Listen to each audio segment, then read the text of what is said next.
Yuk jadi bagian dari dakwah kami. Dukung operasional dakwah dan sosial kami, raih pahala amal jariah yang terus mengalir sampai hari kiamat. Assalamualaikum warahmatullahi wabarakatuh.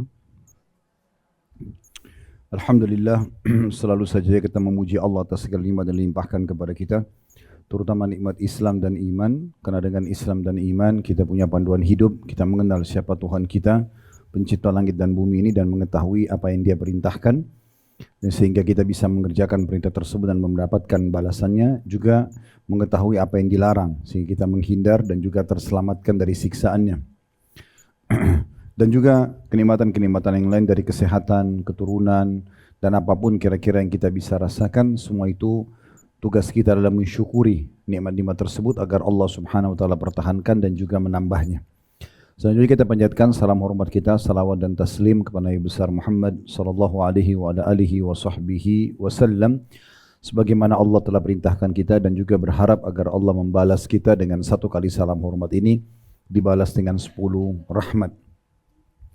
Melanjutkan bedah buku kita bergegas taubat sebelum terlambat, dan saya kembali mengingatkan taubat ini sebuah tiket VIP yang Allah Subhanahu wa taala siapkan buat kita semua, karena memang dengan kata ini semua kesalahan kita yang menjadi penyebab berkurangnya rezeki atau bahkan hilang sama sekali rezeki dari kita, atau kesengsaraan hidup, kegelisahan, ya, kesedihan, karena semua sumber permasalahan ada di dosa. Kapan seseorang membuka pintu dosa, berarti membuka pintu permasalahan dan bencana dalam hidupnya. Makanya Ali radhiyallahu anhu mengatakan, Al-Quran telah menggambarkan kepada kalian sumber permasalahan kalian, sekaligus menggambarkan tentang solusi terbaiknya. Sumber masalah kalian adalah satu saja, dosa, maksiat, pelanggaran. Siapapun yang membuka ini berarti dia telah membuka pintu bencana dalam hidupnya. Pasti akan ada konsekuensi, kegelisahan, kesedihan, gangguan orang, ada saja, keributan rumah tangga, nakalnya anak-anak, ya, putusnya kontrak bisnis, banyak sekali. Makin besar dosa itu, maka makin besar efeknya. Dan orang-orang di sekitarnya menanyakan, lalu apa solusinya? Kata beliau, istighfar dan taubat. Jadi memang ini tiket yang luar biasa, di mana kalau seseorang sudah 70 tahun pun melakukan pelanggaran-pelanggaran, namun kalau dia tulus untuk taubat kepada Allah Subhanahu wa taala, maka pastinya Allah akan terima. Kita sudah membahas pada pertemuan yang lalu, seingat saya, bab yang kedua dalam buku kita ini, ya, yaitu tentang maksiat dan dampak buruknya. Sudah kita jelaskan. Ini bab yang pertama, ya. Bab yang pertama. Bab yang kedua sekarang ini tentang masalah mengambil pelajaran dari umat-umat yang dibinasakan. Dan yang lalu sudah kita jelaskan, kalau kita review sedikit, ya, itu bisa dilihat di halaman 10. Kita kan akan masuk halaman 13, ya, bagi yang pegang bukunya, di mana Nabi SAW mengatakan, sungguh bila seseorang itu melakukan dosa, lalu dia mengatakan, wahai Rabbku, aku telah berbuat dosa maka ampunilah. Allah pun mengatakan, hambaku telah berbuat dosa, dan dia mengetahui bahwa dirinya memiliki Rabb yang mengampuni dosa, lalu dia meminta ampun, maka aku telah mengampuni hambaku itu. Di sini dalam hadis sampai 3 kali diulangi. Orang itu buat dosa 3 kali pun dia mohon ampun, terus saja Allah maafkan kesalahannya. Yang penting Bapak Ibu sekalian, kita pada saat taubat kepada Allah itu benar-benar memenuhi syaratnya di saat itu.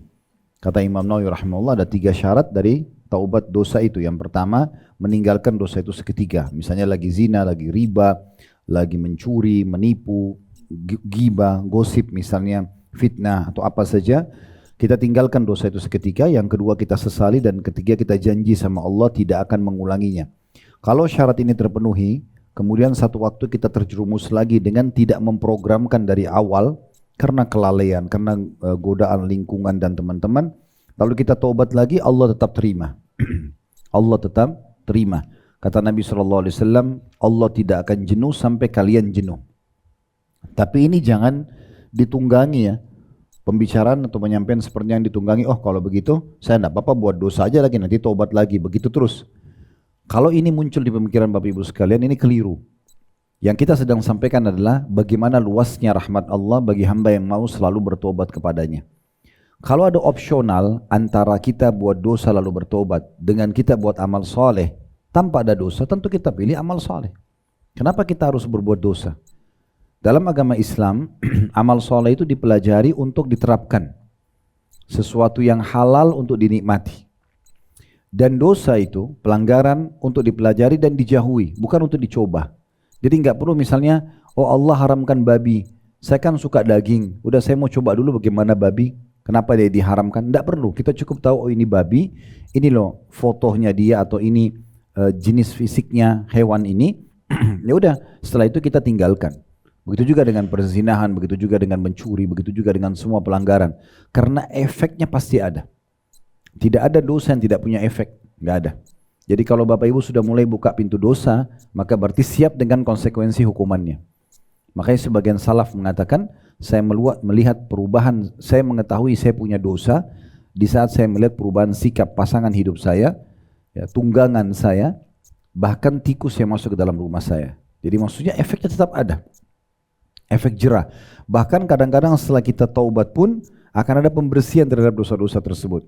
Kok Ustaz saya sudah hijrah, saya sudah coba amal soleh, saya sudah coba taat kepada Allah, kok masih ada saja ya orang yang gosipin saya, orang yang tidak bayar utangnya, yaitu resiko pembersihan dosa-dosa yang lalu, gitu kan.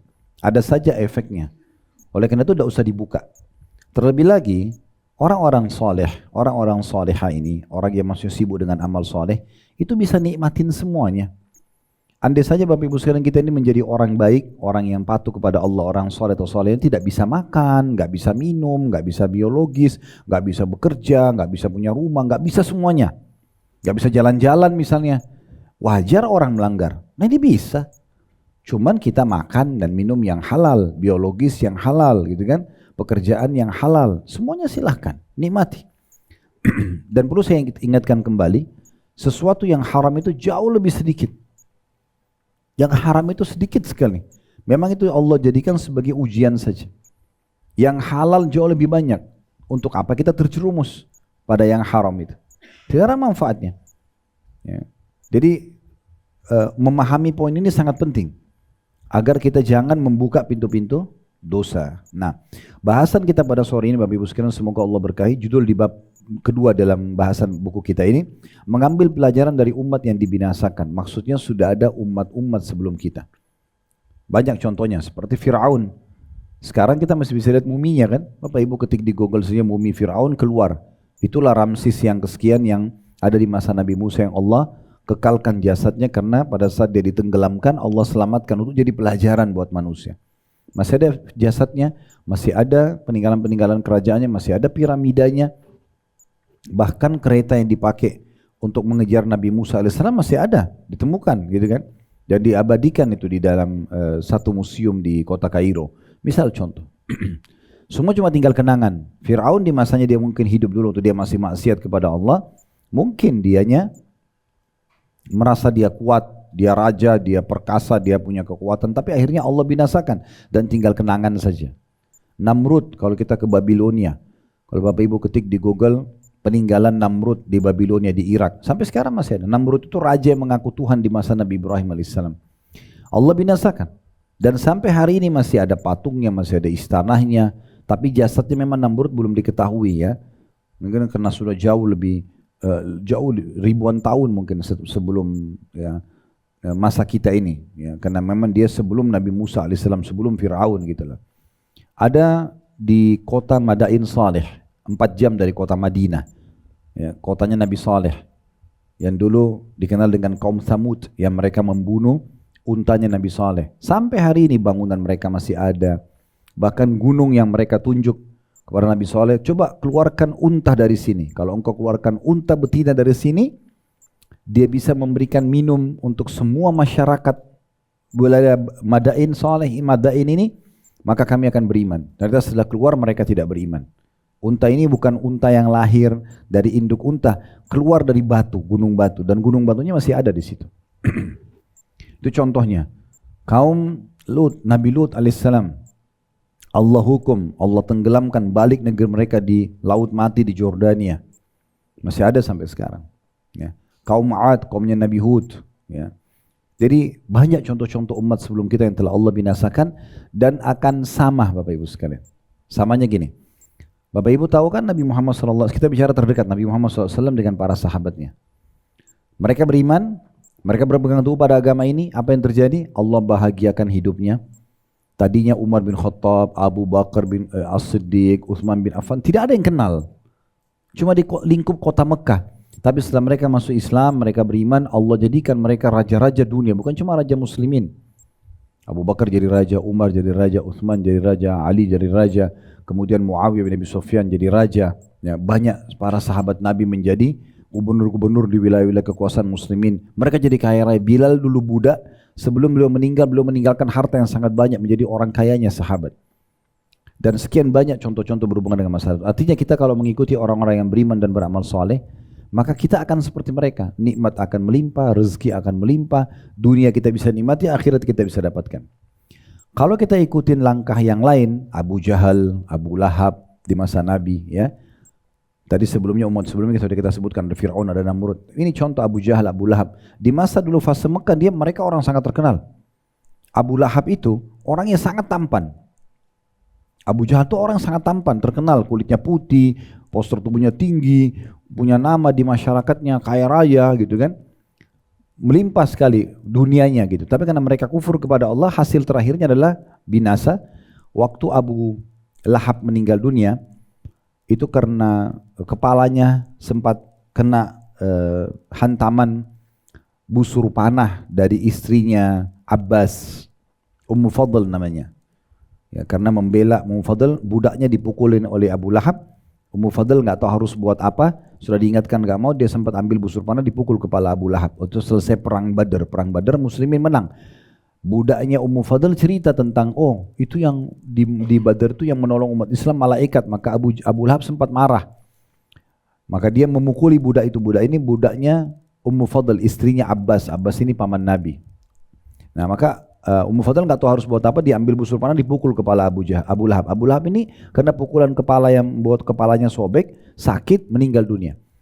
Ini tokoh Mekah, rajanya duka pada saat itu. Abu Lahab itu terkenal.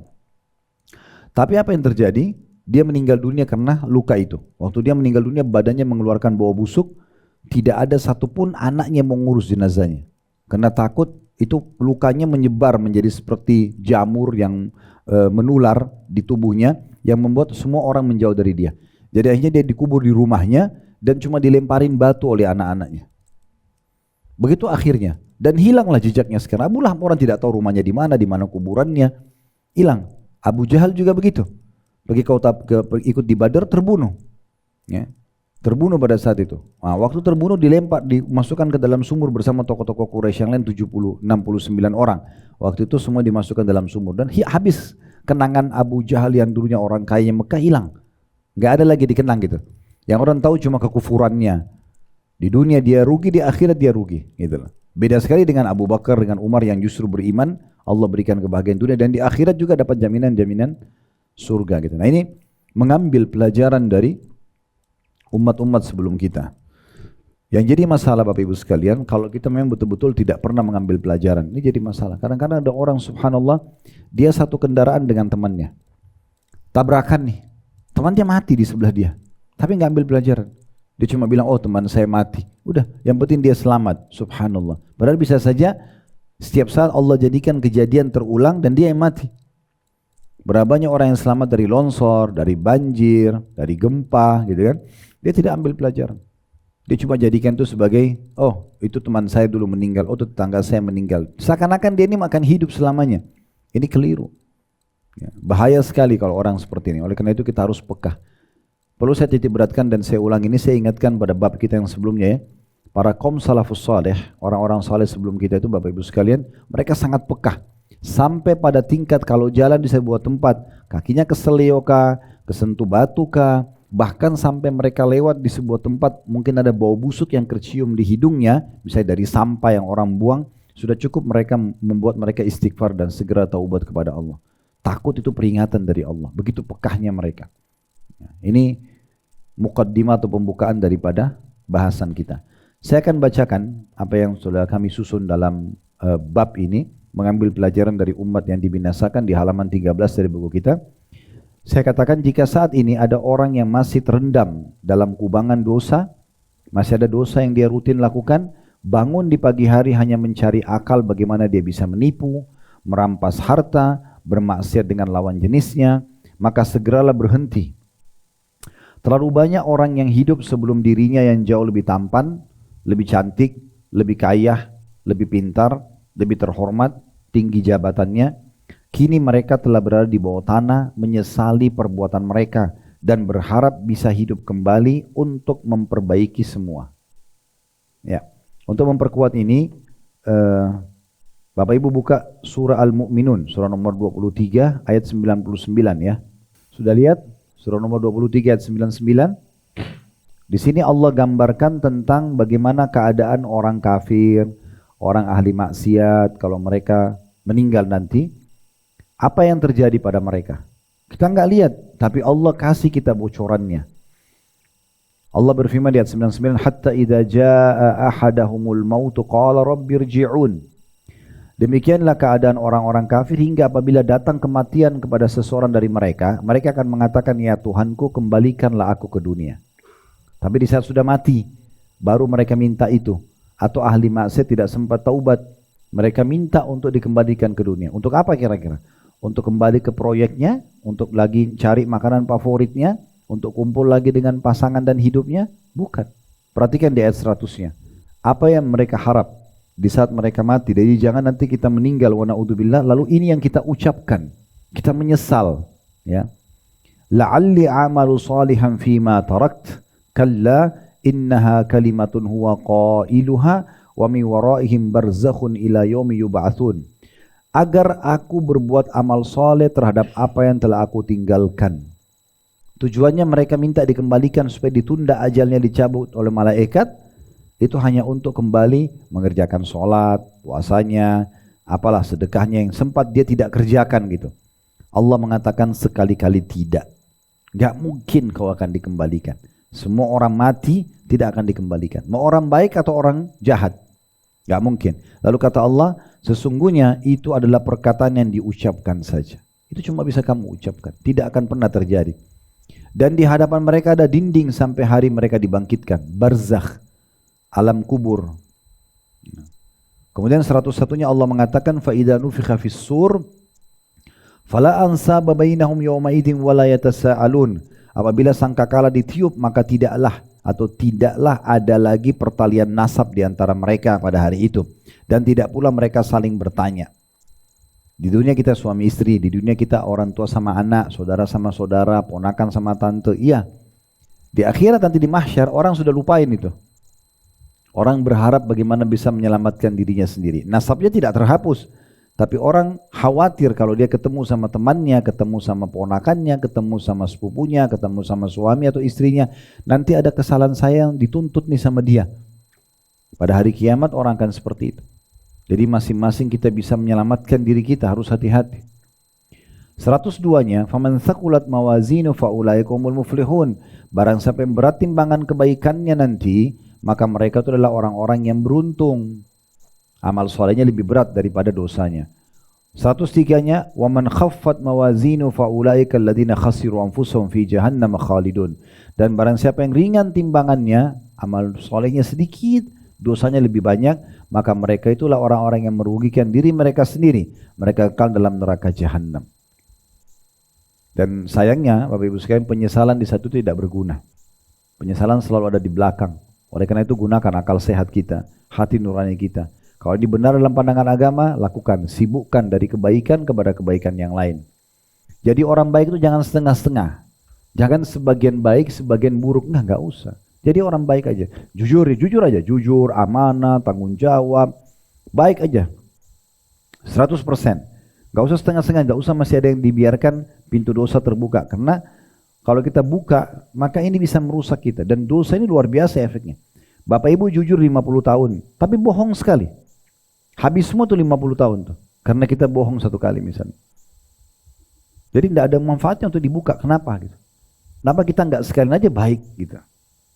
Karena ini semua nanti akan ada pertanggungjawabannya. 104-nya itu digambarkan tentang bagaimana keadaan mereka di neraka. Talfahu wujuhahumun nar wa hum fiha kalihun. Muka mereka dibakar di api neraka dan mereka di dalam neraka itu dalam keadaan cacat. Ya. Kenapa cacat? Karena tidak ada lagi pengobatan. Orang di dunia kalau luka, misalnya Bapak Ibu luka nih, terus kemudian ke dokter, ada pengobatan, ada masa pemulihan kan gitu. Di neraka nggak ada itu. Disiksa, luka, hancur, hangus, dibiarin aja. Ya. Sampai neraka itu penuh dengan darah dan nanah ahli neraka. Dan itu juga dijadikan sebagai makanan dan minuman mereka. Begitu keadaan neraka itu. Seingat saya pernah bedah di sini buku, atau di sebelum pandemi kita pernah bedah buku Rasulullah cerita surga dan neraka. Kalau Bapak Ibu yang belum sempat ikutin, bisa lihat di playlist YouTube kami itu, ada kajian itu ya. 30 bab lebih tentang surga, 30 bab lebih juga tentang neraka. Itu perlu selalu diulang-ulangin, dengarin supaya kita tahu, oh di akhirat ada ini loh yang saya dapat kalau saya patuh, oh ada ini loh diancamkan kalau saya durhaka gitu ya. Lalu Allah berfirman kepada ahli neraka nanti, alam takun ayati tutla alaikum fakuntum biha tukadzibun. Bukankah ayat-ayatku telah dibacakan kepadamu sekalian tapi kamu selalu mendustakannya? Apa jawabannya ahli neraka? Ini jawabannya orang nih. Allah sudah kasih bocoran nanti mereka akan bicara itu di neraka. Maka jangan jadi mereka. Perhatikan jawabannya sederhana. Qalu rabbana, ini 106-nya. Qalu rabbana ghalabat alaina shiqwatuna wa kunna qauman dhalin. Mereka hanya bisa menjawab, ya Tuhan kami telah dikuasai oleh kejahatan kami. Jadi waktu itu memang kami lalai, gitu kan? Kayak sudah menyesal. Dan kami termasuk orang-orang sesat. Jadi mereka akui kesalahannya. Kalau di dunia, Bapak Ibu akui begini lalu Bapak Ibu taubat masih diterima. Di akhirat enggak bisa lagi. Terbukti ayat setelahnya 107 Allah bilang, Rabbana akhrijna minha fa in udna fa inna zalimun. Maka ahli neraka mengatakan, oleh karena kami sudah mengakui kesalahan kami itu, ya Tuhan kami keluarkan kami dari neraka ini dan kembalikan kami ke dunia. Jika kami kembali tetap dalam kekafiran, tetap dalam dosa, sungguhnya kami termasuk orang-orang zalim. Apa jawaban Allah? 108-nya. Perhatikan Bapak Ibu sekalian, ini pekah sekali. Jadi Allah itu punya sifat Ar-Rahman, Ar-Rahim, Maha Pengasih, Maha Penyayang. Allah itu gembira dengan taubat hambanya selama Bapak Ibu masih di sini, di dunia. Di akhirat itu sifatnya Allah tentang kepada orang-orang yang seperti ini sangat tegas. Ini perhatikan 108 Allah bilang, Qala khsa'u fiha wa la tukallimun. Kata Allah, tinggallah dengan hina di dalam neraka itu dan jangan pernah kalian berbicara dengan aku. Dalam sebuah riwayat disebutkan, para penghuni neraka memanggil para malaikat, tolong sampaikan kepada Allah, maafkan kami memohon, merengek-rengek sambil menangis. Dalam riwayat lain, air mata mereka karena sudah habis keluar darah. Mereka minta-minta. Lalu malaikat tidak menjawab mereka selama 500 tahun apa gitu hadisnya. Terus kemudian setelah itu malaikat hanya mengatakan kalian akan tinggal hina di situ. Gak bisa nggak? Malaikat ini bukan kayak manusia masih bisa negosiasi, bisa disogok, nggak ada. Pukul-pukul, bakar-bakar, nggak ada negosiasi malaikat. Apalagi penjara neraka. Makanya dari dunia sudah diingatkan, jangan Bapak Ibu sekalian, jangan dosa, nanti neraka, nanti disiksa di kubur. Tinggalkan. Ini. Tapi kadang-kadang manusia subhanallah ngeyel, keras kepala, nggak mau. Mereka dengar telinga kanan, keluar telinga kiri. Nanti konsekuensinya datang baru mau sadar. Sayang sekali. Jadi nanti mereka akan mengatakan itu, ya. Mereka akan menyesal, mereka akan masuk neraka dan ini penyesalan abadi yang sulit sekali orang untuk keluar dari situ, ya. Jadi jangan sampai masuk ke pintu itu. Kemudian para ahli neraka kata Nabi SAW memohon kepada Allah dan Allah tidak menjawab mereka seumur dunia. Berapa miliar tahun dunia ini begitu Allah tidak jawab. Setelah itu pun, setelah seumur dunia, Allah menjawab seperti ayat 108 ini. Tinggallah kalian di dalamnya dalam keadaan hina dan jangan pernah berbicara dengan aku. Padahal Allah itu maha pengasih, maha penyayang. Tapi di saat itu Allah tidak akan pernah lagi mau lihat para pembangkang ini. Tidak ada lagi. Maka pada saat itu kata Nabi SAW, karena Allah bilang tinggallah kalian dan jangan bicara dengan aku, berarti tidak ada lagi harapan mereka. Karena Allah saja yang maha pengasih tidak akan memaafkan. Maka kata Nabi SAW, mereka akan menangis, pengganti air mata mereka adalah darah. Ya, gitu. Kemudian 109-nya, Innahu kana fariqun min ibadi yaquluna rabbana amanna faghfir lana warhamna wa anta khairur rahimin. Sesungguhnya di dunia dulu kalian pernah melihat segolongan hamba-hambaku selalu berdoa kalau azan ke masjid, tutup aurat, sama memohon kepada Allah, dikenal dengan orang-orang mukmin. Mereka mengatakan, ya Tuhan kami telah beriman, ampunilah kami dan berilah kami rahmat dan Engkau adalah pemberi rahmat yang paling baik. 110-nya, fattakhadtumuhum sikhriyan hatta ansaukum dzikri wa kuntum minhum tadhakun. Lalu kamu, wahai para ahli neraka, menjadikan mereka sebagai buah ejekan.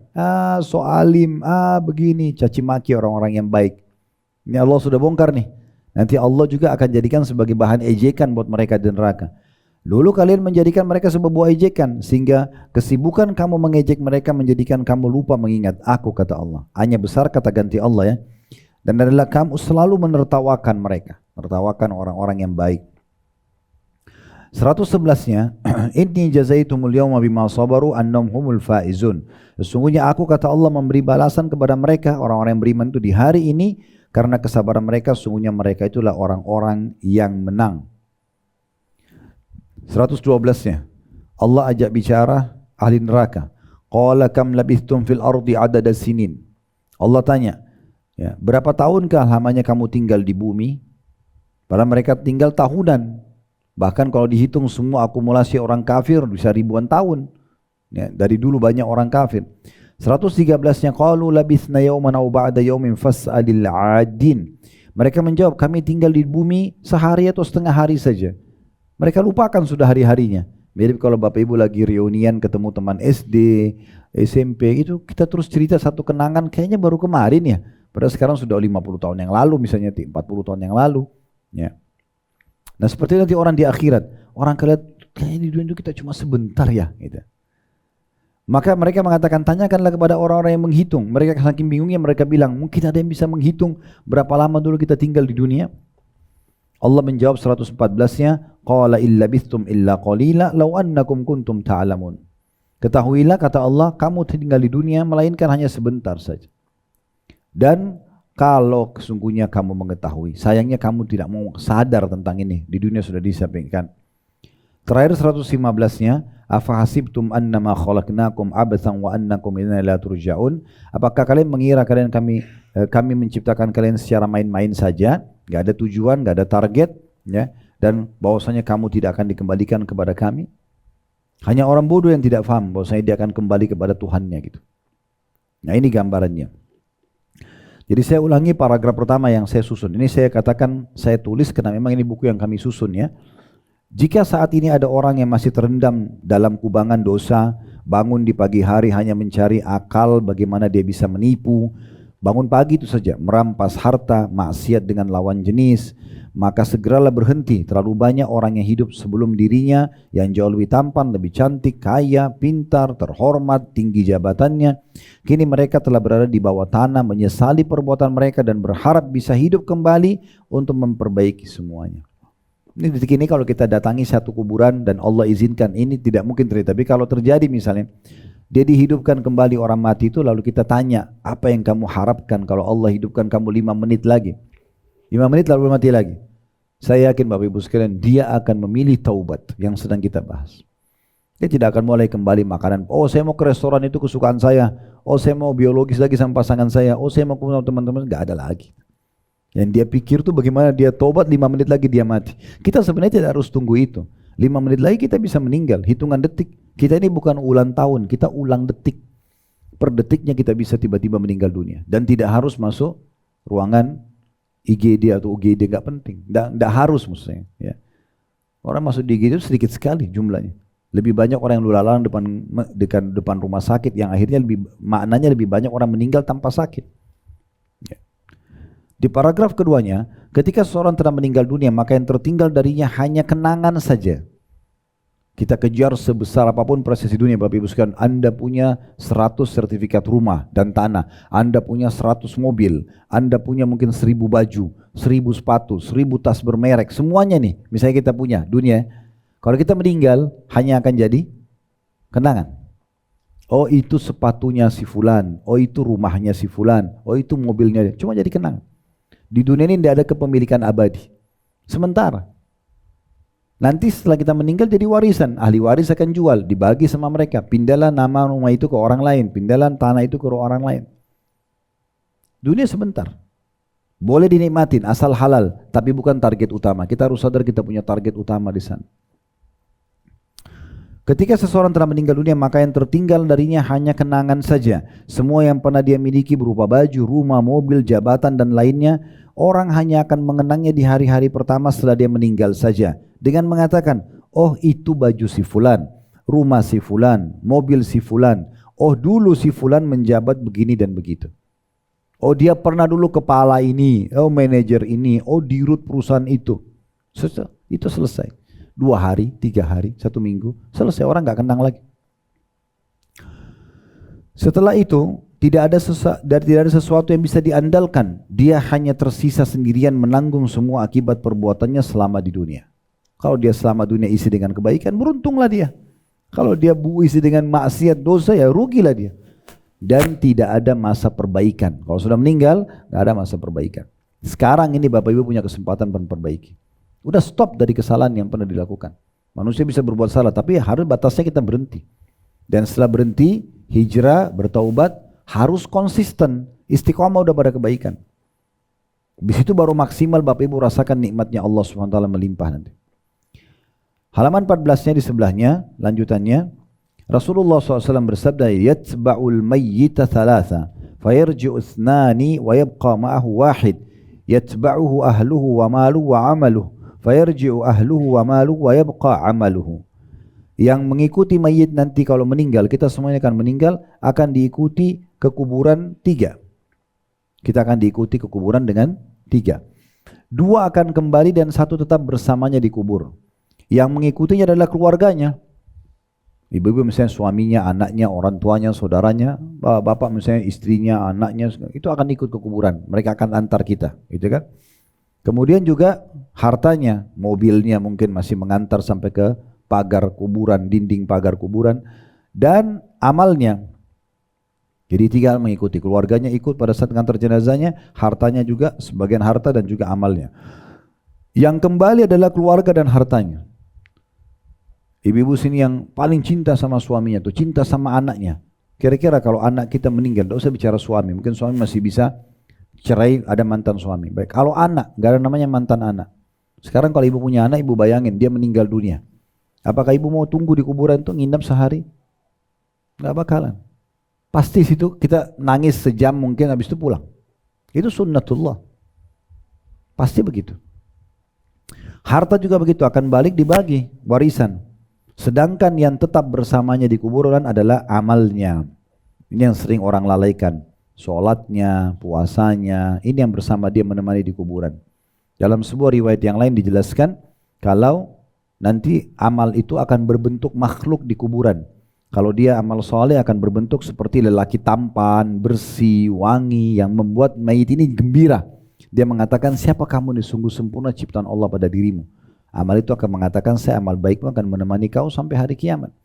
Kalau itu adalah dosa maksiat, maka akan berbentuk wujud orang yang menakutkan, baunya busuk, sampai orang ini mengatakan, pergi dari saya, siapa kamu ini, sungguh buruk ciptaan Allah pada dirimu. Maka dia mengatakan, saya dosamu akan menemani kau sampai hari kiamat. Jadi tergantung siapa yang amal apa yang sedang dia bawa.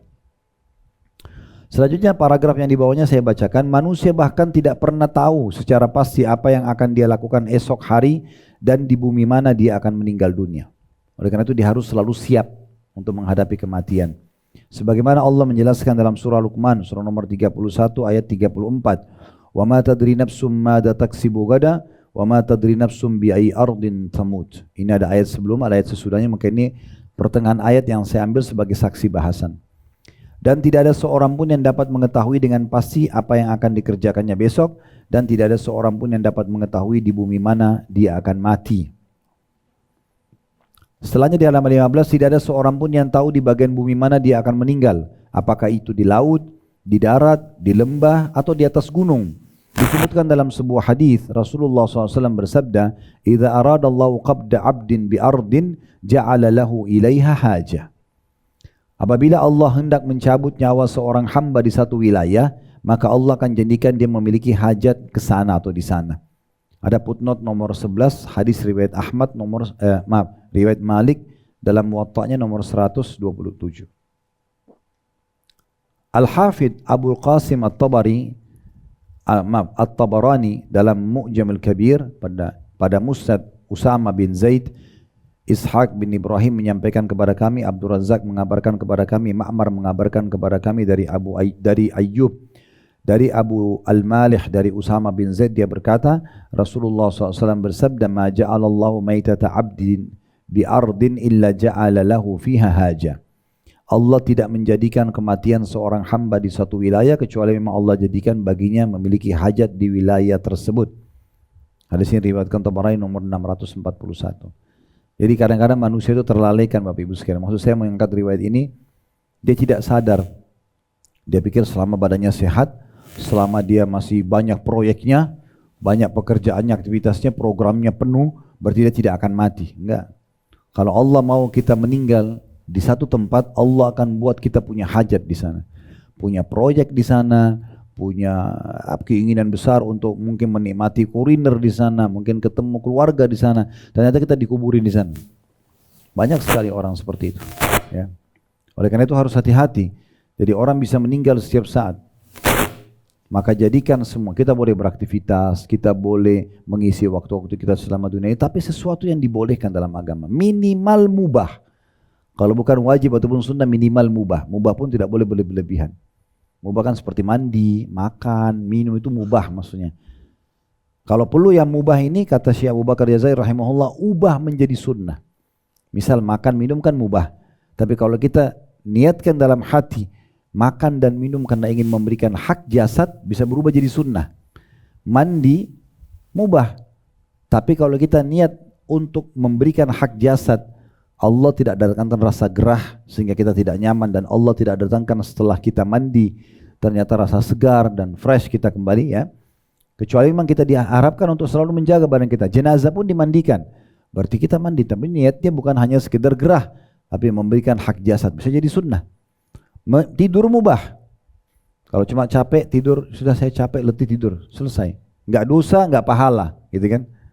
Tetapi kalau kita niatkan tidur untuk memberikan hak jasad, karena kata Nabi SAW sesungguhnya kepada Abu Darda radhiyallahu sahabat Nabi, sesungguhnya Tuhanmu punya hak, jasadmu punya hak, keluargamu punya hak, gitu kan. Semua punya hak. Jadi kita berikan haknya. Kita berikan hak jasad kita, maka menjadi sunnah. Harusnya seperti itu. Supaya pada saat kita meninggal, kita tidak pernah tahu meninggal di mana, di ranjang mana, di tempat mana. Allah meninggalkan kita di situ, kita sudah dalam kondisi siap.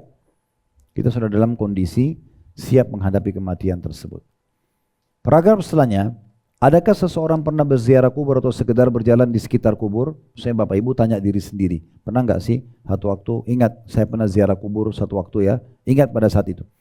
Apakah dia mengira yang ada di sana hanya sekedar gundukan tanah atau batu nisan? Itu cuma tanah saja sama batu nisan? Tidak, ya. Sekali-kali tidak. Di dalam kuburan itu ada manusia-manusia seperti dia dulu. Punya angan-angan, program hidup, pasangan hidup, anak-anak, serta suka duka dalam kehidupan mereka. Hanya saja kini mereka sudah tidak bisa lagi berbuat apa-apa. Jadi jangan tunggu masa itu, jangan tunggu kita meninggal setiap saat loh Bapak Ibu sekalian. Ini bukan takut-takutin, tapi memang bisa begitu. Kita lagi melangkah jalan ke dapur, tiba-tiba kita pusing, jatuh, meninggal. Banyak orang begitu. Ada orang sehat keluar, dia nggak ugal-ugalan, dia jalan benar, tapi ada mobil datang tabrak, hancur mobilnya, itu meninggal. Banyak kasus. Banyak kasus. Jadi kita harus tahu setiap saat kita bisa meninggal dan kita akan kembali kepada Tuhan kita, Allah SWT. Maka harus hati-hati. Dan kuburan-kuburan yang selama ini kita selalu lewatin di jalan raya Jakarta ini banyak banget, Masya Allah, kita bisa lihat. Maka kita bisa ambil pelajaran dari situ. Saya kemarin habis haji, masih jalan ke Maroko sama Spanyol karena mau buat program umrah plus sana. Saya lagi bicarakan, sampaikan live di Instagram tentang masalah sejarahnya. Ini benteng ini sejarah masjid ini, peninggalan kerajaan dinasti ini. Saya lagi jelaskan, subhanallah, kita lagi jalan lewat satu kuburan. Kuburannya besar banget kuburan itu. Dan dia kayak di bukit. Jadi kuburan itu kayak tertata dari lembahnya naik sampai ke bukitnya gitu. Saya belum pernah lihat kuburan seperti itu gitu. Saya langsung bilang sama drivernya, tolong berhenti sebentar. Kenapa dia bilang? Sebentar, orang Maroko, berhenti dulu sebentar, saya mau turun di sini. Kemudian saya langsung live kan Instagram, saya mengatakan teman-teman sekalian sedang mampir di sebuah tempat, kalau menurut saya ini tempat lebih istimewa daripada semua tempat yang bersejarah ini. Ini lihatin, saya lihat ini kuburan saya lewat. Tiba-tiba hati saya tersentuh melihat ini. Di dalam batu nisan sama tanah ini ada orang seperti kita dulu. Mungkin lebih cantik, lebih tampan, lebih kaya, lebih segala macam. Tapi mereka sudah meninggal. Andai saja mereka bisa berbicara, mereka akan bilang sama kita, sebelum kau masuk seperti kami, segera taubat, segera amal saleh. Pasti mereka akan bilang itu. Lebih dari setengah jam untuk saya live kan hanya untuk memperlihatkan bagaimana pemandangan itu gitu. Dan itu harus kita sadari. Baik, kemudian saya katakan, kalau saja penghuni kubur itu dapat berbicara, bangkit, lalu menceritakan kisah mereka kepada orang-orang yang masih hidup, niscaya mata mereka terbelalak ketakutan dan pingsan. Kalau mereka bisa keluar sekarang cerita sama kita, ini kita jadi ketakutan semua nanti, gitu kan? Tapi tidak usah tunggu itu, nggak usah tunggu mereka keluar, karena mereka Allah tidak takdirkan keluar. Cukup kita bayangkan, oh ini kalau keluar pasti mereka akan begini dan begitu. Atau kita bayangkan diri kita, sekarang kalau kita meninggal, ya kira-kira apa yang akan terjadi dengan amal yang sekarang kita punya? Bisa nggak selamat gitu? Ya. Dalam hadis Nabi SAW beliau mengatakan, Innal abda idha udiya fi qabrihi wa tawalla anhu ashabuhu wa innahu la yasma'u qar'ani alihim atahu malakani fayuqidanihi fayakulan ma kunta taqulu fi hadha ar-rajuli li Muhammadin sallallahu alaihi wasallam fa ammal mu'min fayaqul ashhadu annahu abdullahi wa rasuluh fayuqal lahu undur ila maq'adika minan nari qad abdalaka Allahu bihi maq'adan minal jannah fayarahuma jami'an qala wa ammal munafiqu wal kafiru fayuqalu lahu ma kunta taqulu fi hadzal rajul fayaqulu la adri kuntu aqulu ma yaqulu an-nas fayuqal la darauta wa la talauta wa yudrabu bimatariqa min hadidin darbah fayasihu sayhatan yasma'uha man yalihi ghaira thaqalain. Ini di halaman 17 saya baca ya, dari halaman 16 ke halaman 17. Terjemahannya sekarang, kata Nabi SAW, sungguh seorang hamba apabila diletakkan jasadnya di kuburan, lalu orang-orang yang mengantarkannya pergi, dia si mayit ini masih mendengarkan suara sandal-sandal mereka. Dua malaikat lalu mendatangi dan mendudukkannya dan berkata atau bertanya, apa yang kamu katakan tentang orang ini? Maksudnya Muhammad SAW. Satu yang malaikat tanya, siapa Tuhanmu, siapa Nabimu, kan ditanya Nabi Muhammad SAW. Adapun orang beriman akan menjawab, aku bersaksi bahwasanya dia, maksudnya Nabi Muhammad SAW adalah hamba Allah dan utusannya. Maka dikatakan kepadanya, lihatlah tempat dudukmu di neraka. Allah telah menggantikan untukmu dengan tempat dudukmu di surga. Maksudnya tempat tinggal ya.